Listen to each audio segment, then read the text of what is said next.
If you study the sky in a planetarium, you can be pretty certain that any of your questions can be answered. But if you observe the real night sky, there is a chance that you may see something moving that you don't recognize. A UFO, an unidentified flying object. And for the untrained observer, it is easy to be fooled, and there's usually some simple explanation. But as you've just seen, even for people who are used to watching the sky, there are some things that defy explanation. Hello, I'm Peter Coyote, and in the movie E.T., I play a UFO investigator who, like myself, has always wanted to have a UFO experience. I think that many people are fascinated by the possibility that UFOs might be spacecraft piloted by intelligent beings. In my case, it's a curiosity that's existed for more than 30 years. But the real question is there any validity to the UFO experience? Anything beyond just our wishful thinking? About 90% of the objects that are reported as UFOs are explainable. Usually they turn out to be celestial bodies or military and civilian aircraft, and a certain number of them are hoaxes, like this one and this one.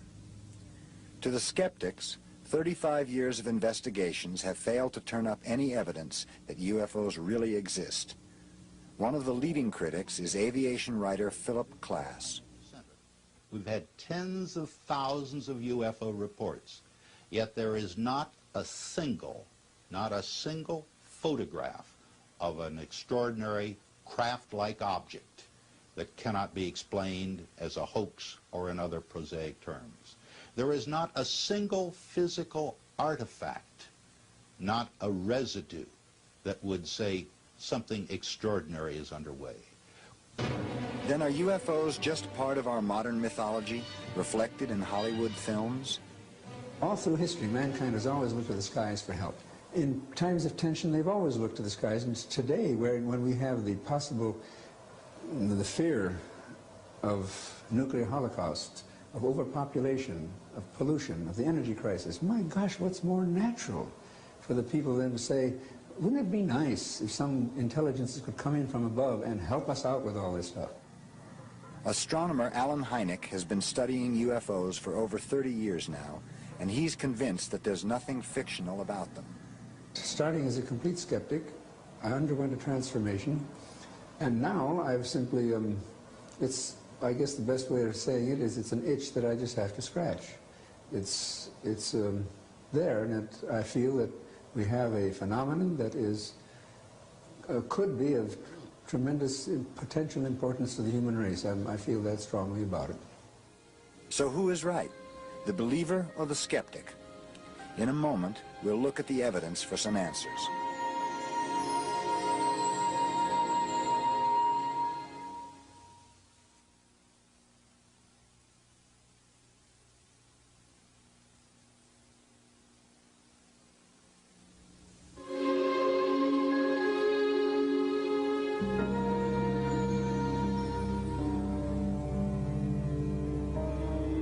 Unidentified flying object. That's what people reported seeing on March of 1982, circling the sky over San Francisco. At least a half dozen people say they saw a UFO near the Golden Gate Bridge this morning. A cluster of lights was first spotted by one commuter crossing the bridge just after 6 a.m. It looked neon, and it was just kind of hovering, and it looked like a big white wing, you know, to me. Each year, hundreds of people claim to see UFOs. Most are eventually identified. This particular object turned out to be an advertising plane, which is frequently mistaken for a UFO. When people do see things in the sky that mystify them, who can they turn to? Publicly, government agencies claim no interest in UFO sightings. This leaves a few small private organizations the task of investigating the literally hundreds of UFO sightings every year. These organizations are small and have tiny budgets and are staffed by volunteers who must investigate these eyewitness reports in their spare time. Tom Page is a high school astronomy teacher in Northern California. On weekends and whenever time allows, he's a field investigator for the Mutual UFO Network, one of the largest groups in the country. One of his more recent cases involves a young pilot from Novato, California. Shannon Davis is a flight instructor who has logged over 3,000 hours in the air, 600 of those at night.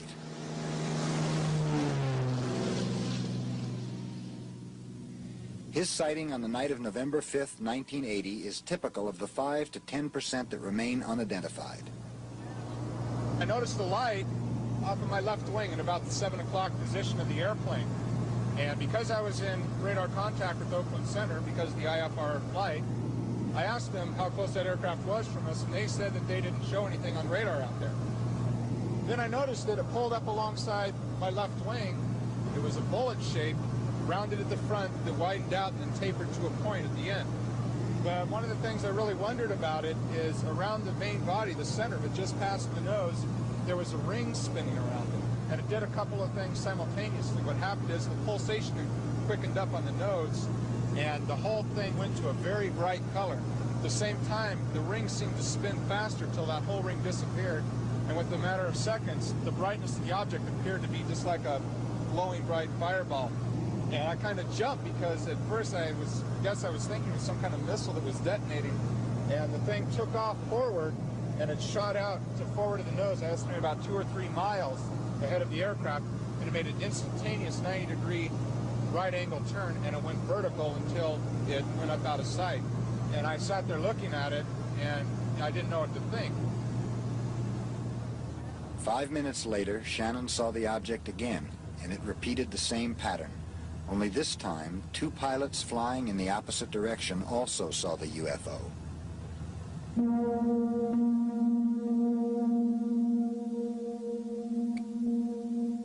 I have to, to the best of my knowledge, rule out any kind of meteor or shooting star, because I don't know if any meteor that will come alongside, pace you, and then take off forward and go vertical. Okay?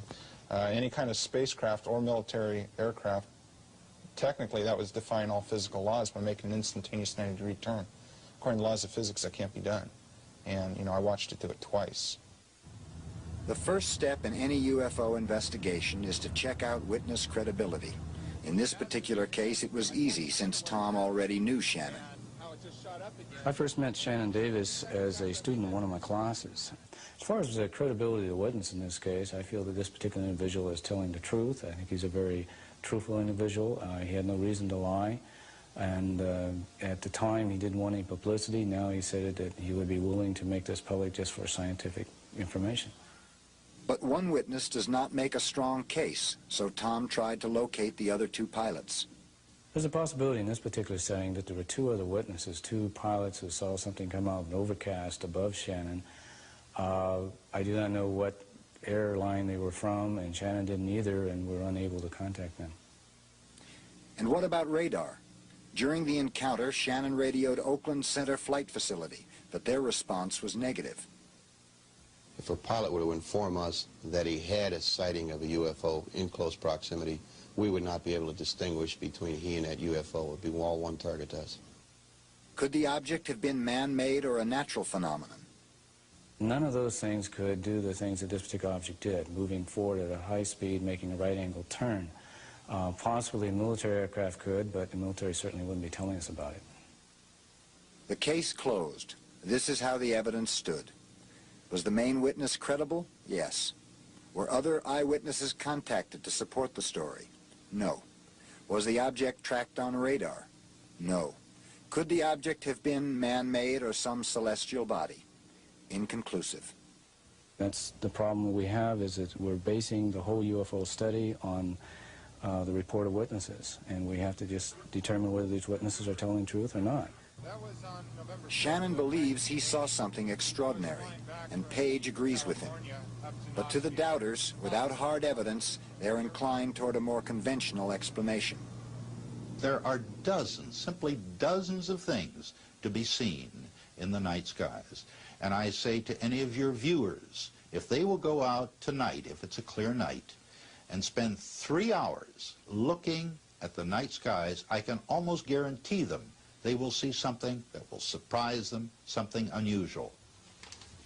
But ufologists like Page argue that the problem is not the validity of the eyewitness accounts, but the lack of professionally trained, full-time people to investigate cases like Shannon's.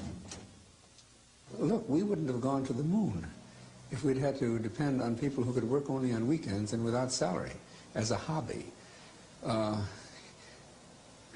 we need in ufology is to make it professional. Not all UFO investigators are amateurs. There are professionals and many with scientific backgrounds who are conducting diligent studies. Their efforts have brought UFO research out of the realm of fantasy into a brighter, more realistic light.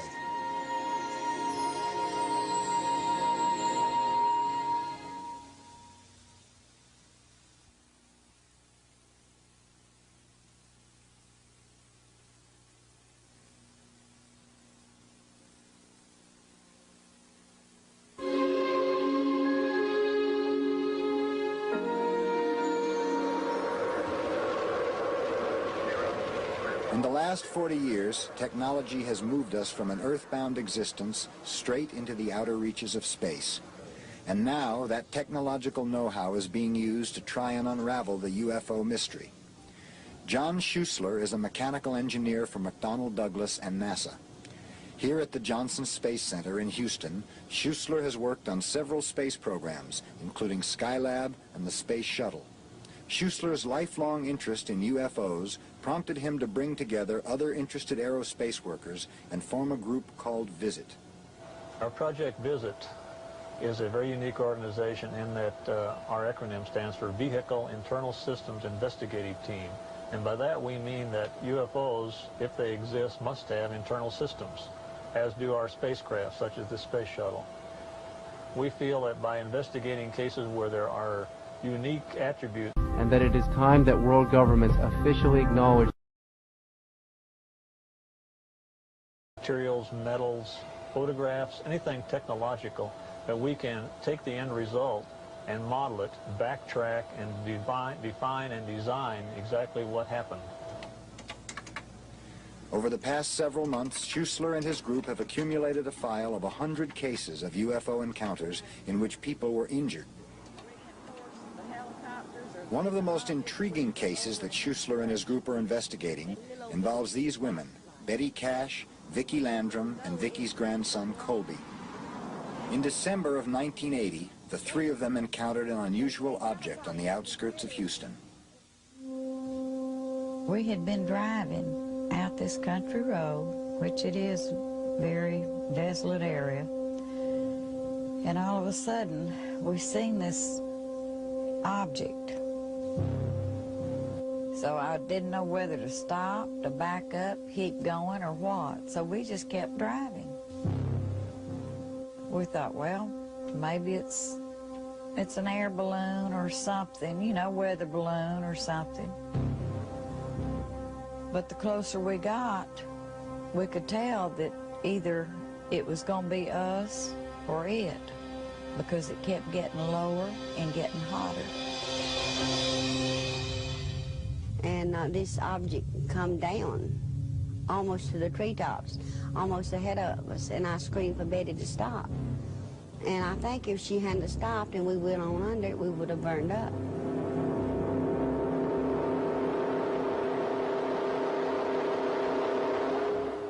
I got out in the car, Kobe and me, for about, I guess, a minute or two, and he was screaming like he was trying to get away from me and then pulling me back in the car, and I got back in the car, and Betty walked to the head of the car. I thought it was the end of time, because I've always been taught the Bible says the world will be destroyed by fire, hell and brimstone. Well, how did I know that the hell and brimstone wasn't right there with it? And as hot as it was, if hell is any hotter, God forbid I want to live a good life, because it was just almost unbearable. I kept trying to calm Kobe, and I couldn't. I had to tell him something that would calm him, and I said, if you see this big man come out of it, it'd be Jesus. Well, I just had a feeling to look up in the sky. Then I looked around a little bit more and I saw that object. It looked like a diamond. It lit up the whole sky. It was a grayish, metallic-looking color. But yet the flames that was throwing out was a reddish, yellowish-looking glow. Besides the strange object, they all claim to have seen several helicopters hovering around it. Just about the minute that I got up close enough to really make the shape of the object, whatever it is, the helicopters were there. We was amazed at, you know, what kind of helicopters there were. We were about scared to death. The double rotary kind of helicopters, I'd never saw one before. Whatever they saw that night, the physical impact was immediate. Within hours, they were suffering from severe headaches, diarrhea, and vomiting. Betty Cash had the worst symptoms. Her main problem at that time was severe headache, swelling of the face, swelling of the eyelids, and the swelling of the skull, that is the top of the head. The fear of ridicule kept Betty from telling about her UFO encounter. But weeks later, when patches of her hair started falling out, she told her doctor about the incident. Specialists were brought in, including a dermatologist and a radiologist, to run tests. They all turned up negative. John Schuessler and his group started their own investigation several months later. Despite the inconclusive medical reports, Schuessler believes that all 3 victims received some kind of radiation exposure caused by the UFO. It's a package of symptoms that all 3 had, and all 3 being different kinds of people. That's the significant thing, from their age, the past history, medical history, etc. But they all had common symptoms. The common symptoms all manifested themselves right after the incident, starting within hours. And what about the helicopters that were supposedly hovering around the object? Schuessler's investigators found other witnesses who saw them. The helicopters must have been military if they existed. That has to be a given. There are no civilian operations of CH-47 Chinook-type helicopters in the Houston or Gulf Coast area. Major Dennis Hare is a commander with the National Guard at Ellington Air Force Base near Houston. He says none of the Chinooks in his unit flew the night of the incident. I personally was not up in the air that night, and to the best of my knowledge, no member of my unit or the aircraft that's under my command were up in the air on that particular date. A fleet of helicopters, an unidentified flying object, and 3 victims who were injured by it. What do they all add up to? No one is sure. Schuessler and his group think that one possible explanation is that our government may have been testing a secret aircraft that night, powered by some type of microwave propulsion system. The craft may have gone out of control, almost touching down when Betty, Vicky, and Colby saw it. They have what would normally be seen from a heavy dose of microwave and possibly an X-ray component. And we do know that pulsed microwave gives off an X-ray component. But if the military is involved, they deny it. Citizens of the United States were subjected to chemical exposures, radiation exposures, and various other things over the past 30 years at different times in the interest of research or military operations. And a lot of those people kept saying, hey, look, I was hurt. Believe me, I was hurt. And everybody said, you're crazy. It couldn't have happened. As for Betty and Vicky, they still suffer from hypersensitivity to heat. I do expect them to take care of my medical bills and what I have had to go through with and what I'm still going through with and what I may have to continue for years. I don't believe in the little green men and all of that stuff from outer space. But if it's something that people don't know about, and it slipped in here and did that to us, and the government say they don't know about it, when they had the helicopters up there, we in a terrible shape. Because if it can happen to us, it could happen to a whole city. A postscript to the case. Vicky and Betty have filed suit against the federal government, attempting to win compensation for their injuries. They remain firmly convinced that whatever it was they saw, it was attached to the United States military. After pressure from a Texas congressman, the U.S. Air Force sent its own special investigator to look into the matter. His report states that he was unable to find any connection whatsoever between the UFO and any branch of the U.S. military. And so the case remains unsolved, but it does raise some questions. Is it possible that some unidentified flying objects could be secret U.S. military test planes? And if so, what recourse do citizens have if they are injured by them?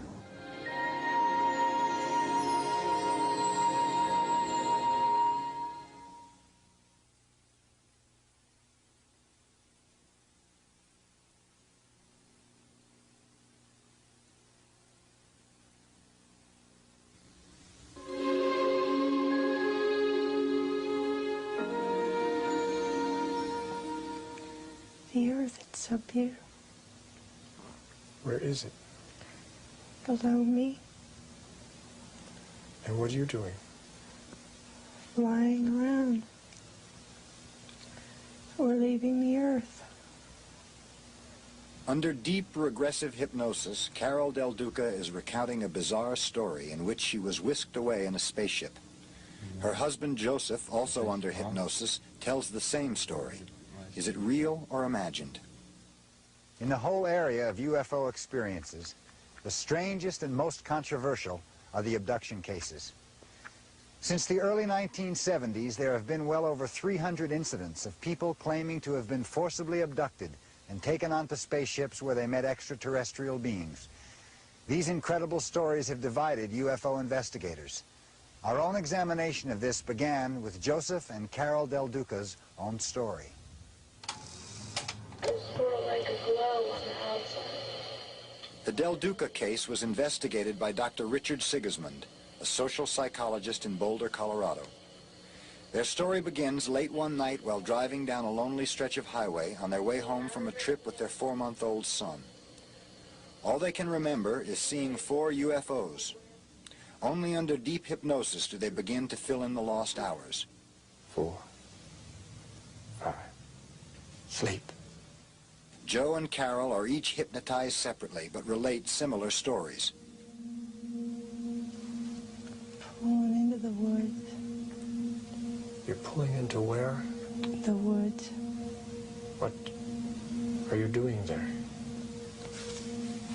We're going to the spaceship.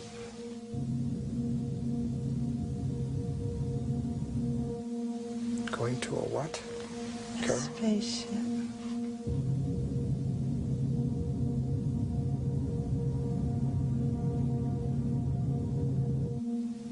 Tell me what you're doing then.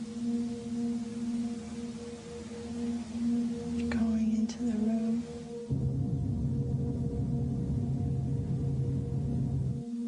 It's a bright room. It's a bright room. What are you doing in this room, Joe? Just laying there.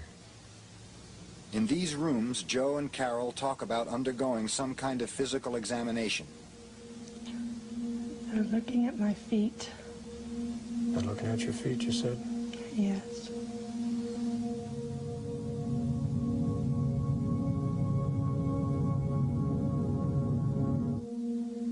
It's hurting me. What'd you say, Carol? It's all right to tell me, Carol.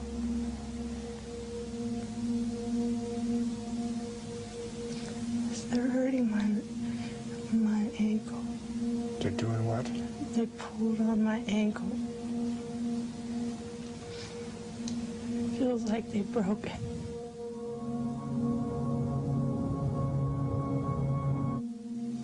There's people. Will you describe these people to me, Joe? Tell me what you see. Tell me what they're doing, if anything. They got little ribs all up and down. They're real skinny at the waist, but they have a big chest.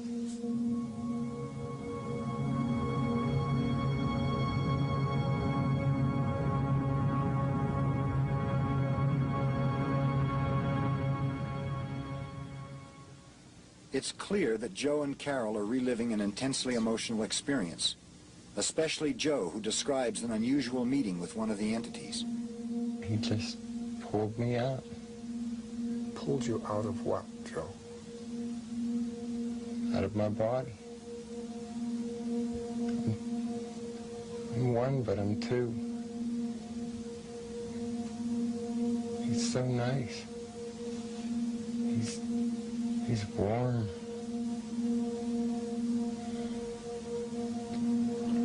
He likes me.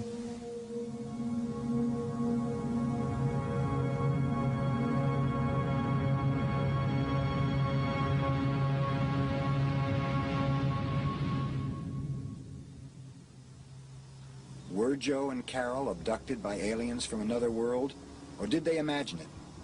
Dr. Sigismund believes it did happen. The stories on every significant, in fact minor details, they match.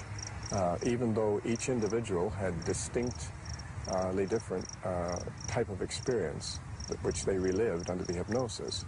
Nonetheless, if they were describing the shape of the so-called craft, or they're describing the suits of the entities, it all dovetailed to a minute degree. It would be a great difficulty if individuals sought to perpetrate a hoax to maintain it under deep hypnosis.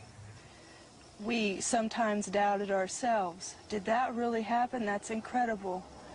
But after we realized that this was a good thing, and very few people have the privilege of getting to do something like that, that it left us with good feelings. It was just mind-boggling. But there was a lasting impact. But the theory of abductions is being challenged by this team of investigators.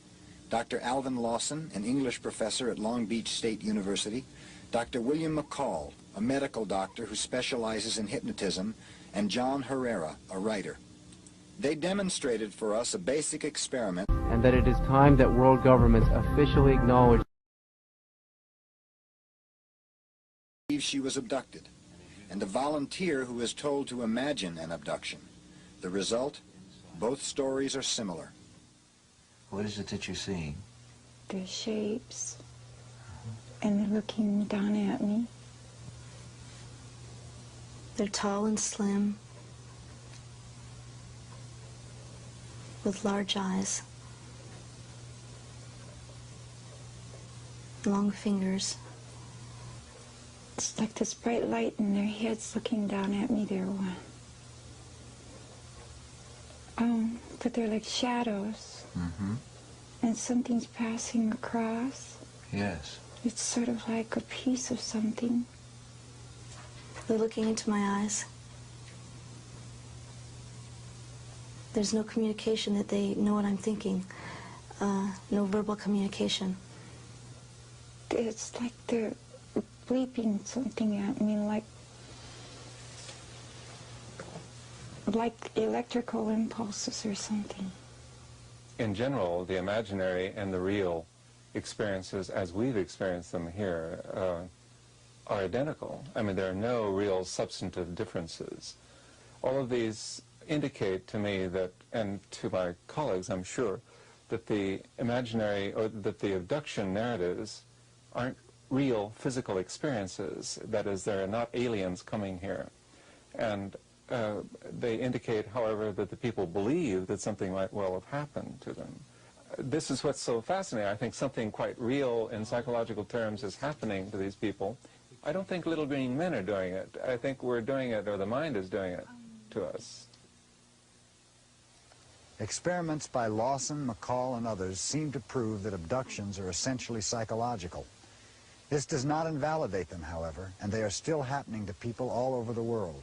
It's up to the researchers to find out why.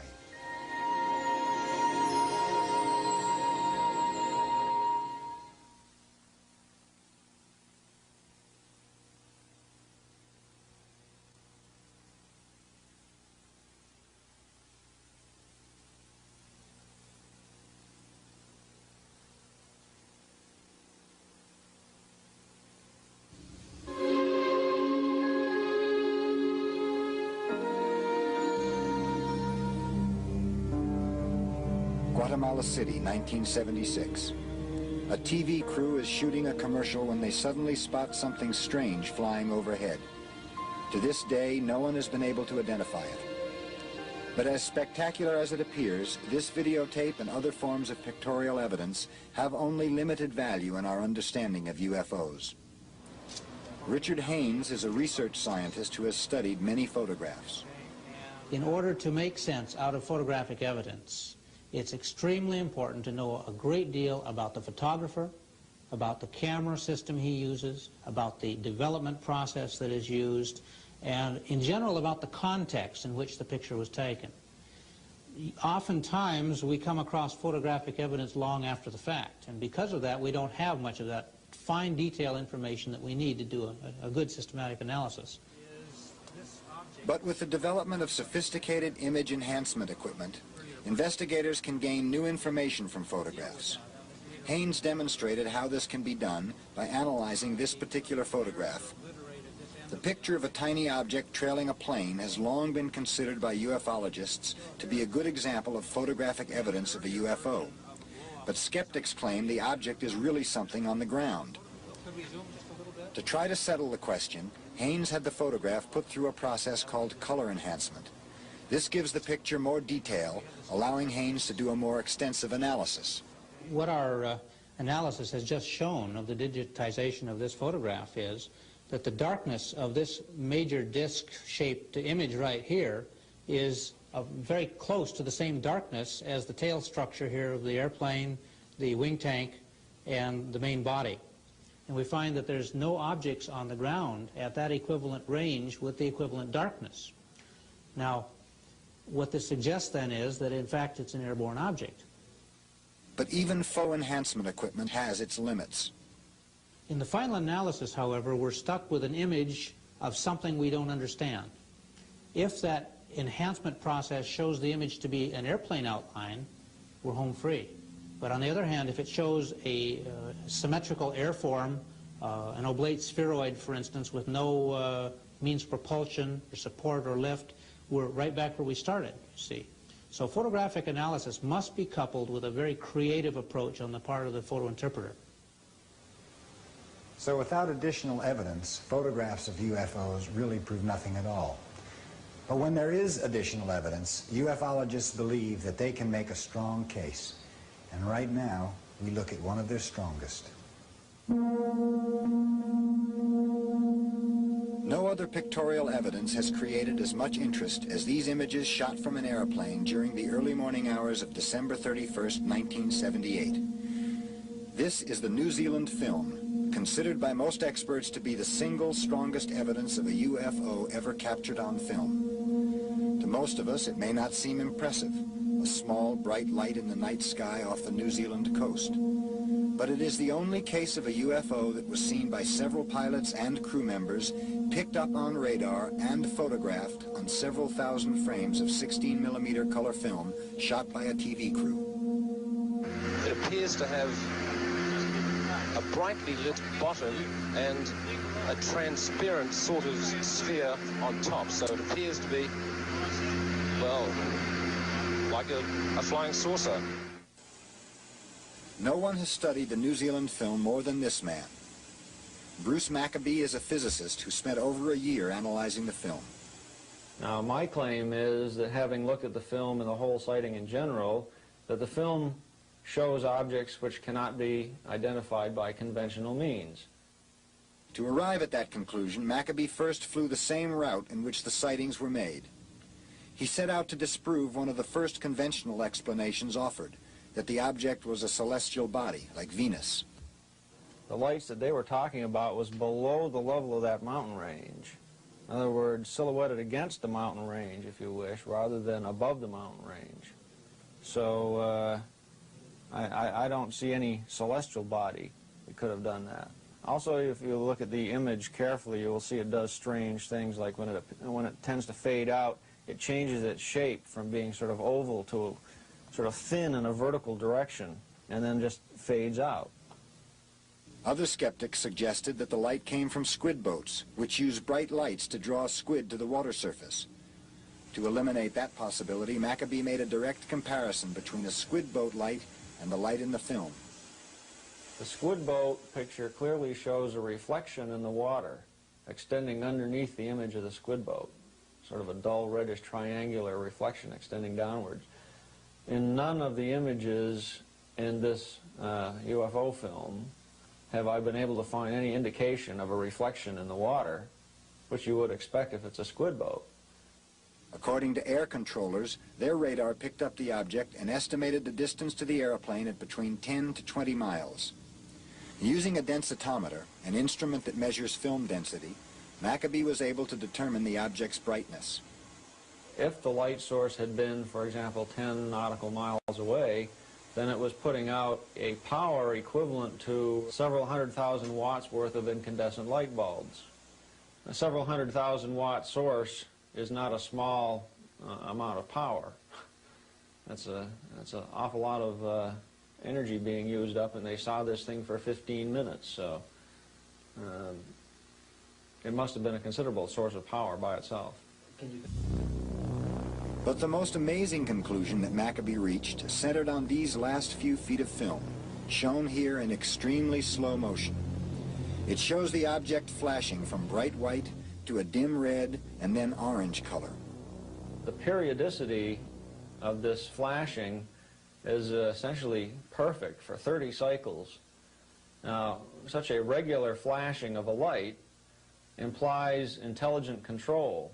We could find no human-made light source to account for it. So the periodicity suggests intelligence, and yet we can't find any conventional explanation.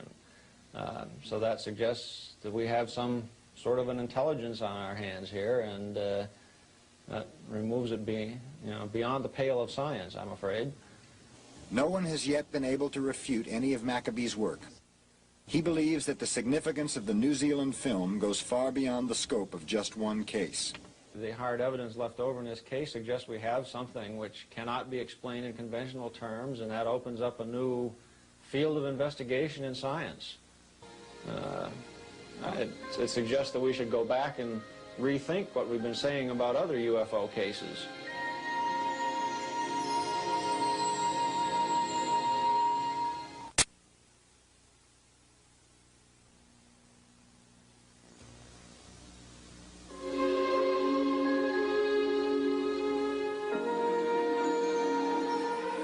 October 25th, 1975. Fighter planes are sent in hot pursuit after an unidentified flying object seen hovering over missile sites at Malmstrom Air Force Base in Montana. NORAD, the North American Air Defense, reports that the jets failed to intercept the object. For the next 2 months, NORAD recorded other sightings of UFOs over missile launching sites and nuclear weapons storage areas in Michigan, Maine, and North Dakota. In all cases, our jets were unable to overtake the objects. The 1975 sightings show us dramatically that unidentified flying objects have invaded our airspace. And yet, since 1969, the federal government's position has been that it is not interested in investigating UFOs. It was in 1969 that the Air Force ended Project Blue Book, a 21-year investigation of UFOs. Their basic conclusion was that lack of evidence warranted no further study of the matter.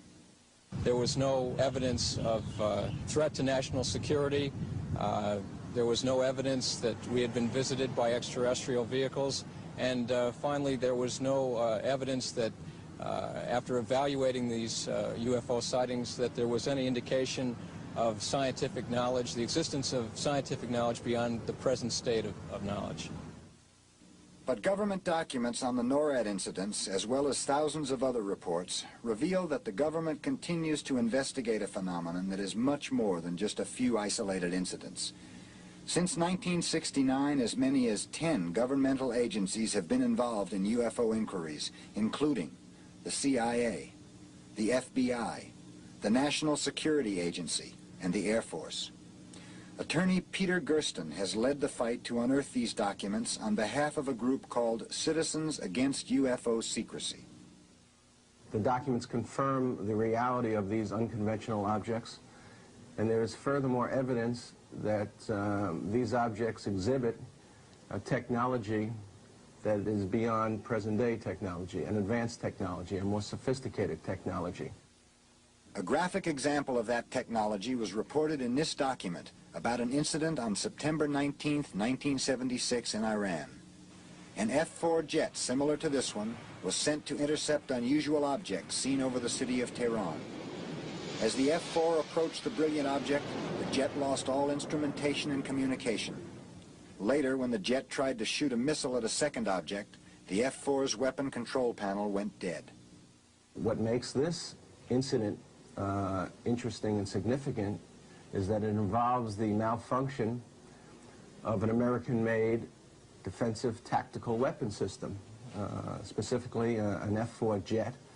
The interesting part of the incident is that the Defense Intelligence Agency did an evaluation of the incident and found the incident to be a classic UFO case because of eyewitness verification, confirmed by radar, and so forth. Documents show repeatedly that UFOs have been able to penetrate our military airspace. In one incident in 1980, UFOs were seen over Kirtland Air Force Base in New Mexico. The base is a highly sensitive installation that includes an advanced weapons research laboratory. Documents show that bright objects were able to land at the base undetected by radar. When security police tried to pursue the objects, they took off. UFOs pose a threat to national security for many reasons, the first of which relate to the general principle that these objects have been unable to be identified by this government for the last 35 years. Another reason we see in the documents, which relate to the overflights over the military bases in 1975, the unrestricted and unlimited access that these objects had. But Gersten and his group have been stopped in their pursuit of more information. The CIA refused to send Gersten 57 documents, and the Air Force has 100 documents that it refused to release. And recently, the National Security Agency did not release 160 documents for the same reason, national security. And in May of this year, and that it is time that world governments officially acknowledge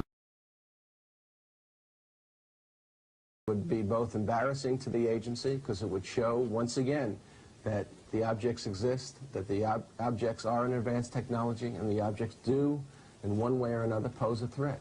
So they don't want to release the information for that reason. How much should the public be told about our government's investigations of UFOs? It's true that some information pertains to national defense and should be classified. But what about other information?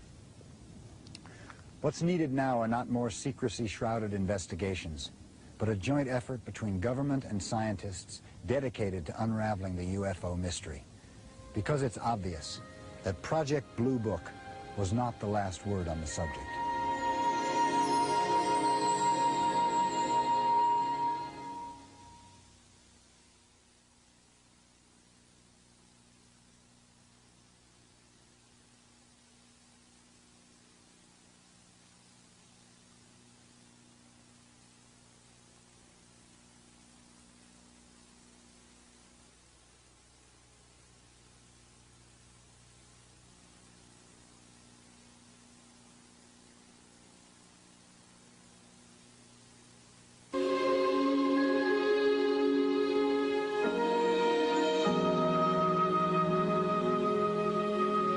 Many astronomers would agree that it is likely that there are other civilizations in our galaxy.